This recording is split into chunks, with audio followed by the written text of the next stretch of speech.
আসসালামু আলাইকুম বন্ধুরা, আমি একজন অখ্যাত হলেও লেখক। তো বিজয়ের ছড়াছড়ি দেখলাম ফেসবুক জুড়ে। তা আমি কোনো দাওয়াতও গ্রহণ করি নাই শারীরিক কারণে, এবং কোথাও যাই নাই, কোনো পোস্টও দেই নাই। হঠাৎ মনটার ভিতরে খারাপ লাগছিল যে আমি একজন ফ্রন্ট ফাইটারের সন্তান। আমার পিতা দক্ষিণ নড়াইলের একমাত্র ফ্রন্ট ফাইটার, যাকে আমরা শহীদ ভাবতে অভ্যস্ত ছিলাম, যার কোনো সংবাদ জানি না। উনি যুদ্ধের শুরু থেকেই রণাঙ্গনে ছিলেন, আর 23 ডিসেম্বর উনি বাড়ি ফিরছিলেন।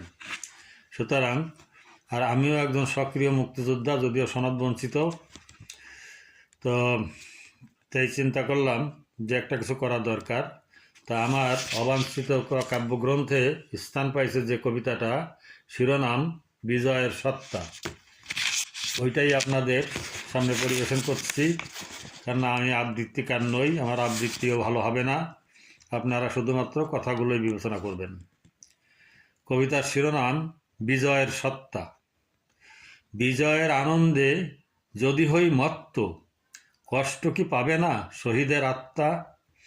বিজয়ের খুশিতে না হলে উল্লাস, গৌরব হারাবে না বিজয়ের সত্তা? বিজয় আনতে যদি শহীদ হয় রাজা কিংবা লাখো যুবরাজ, মারিয়ে সেই লাশের স্তূপ কোন রাজমাতা পরেন বিজয়ের তাজ? এমন দোটানায় ভেবে হয়রান, কখন এসে গেছি মঞ্চের মাঝে। হঠাৎ নজর যায় পতাকার দিকে, রক্তচক্ষু ধমকায় এলি কোন কাজে? সভাপতির আসনে ভুয়া মুক্তিযোদ্ধা সাদর আহ্বানে বাড়িয়ে দেয় হাত। চমকে আধার নামে দৃষ্টিভ্রম, কে যেন মারে জোর কষাঘাত। নেমে এলো চোখে ঘোর আধার, যমদূত বেশে দেখি পিতা আমার। বললাম জীবনে করনি আঘাত, নিমক হারাম আজ হাতে নেই হাতিয়ার। প্রয়াত মুক্তিযোদ্ধার রুদ্র আত্মা, জীবন্ত লাশ আমি, মুখে নেই ভাষা। রংচটা পতাকা, মায়ের করুণ মুখ, কাঁধে স্বাধীনতা একরাশ হতাশা।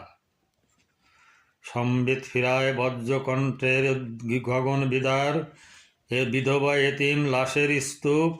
ইশারায় জানতে চাই কি করব স্যার? কমান্ডার বললেন শুধু একদম চুপ। ধন্যবাদ।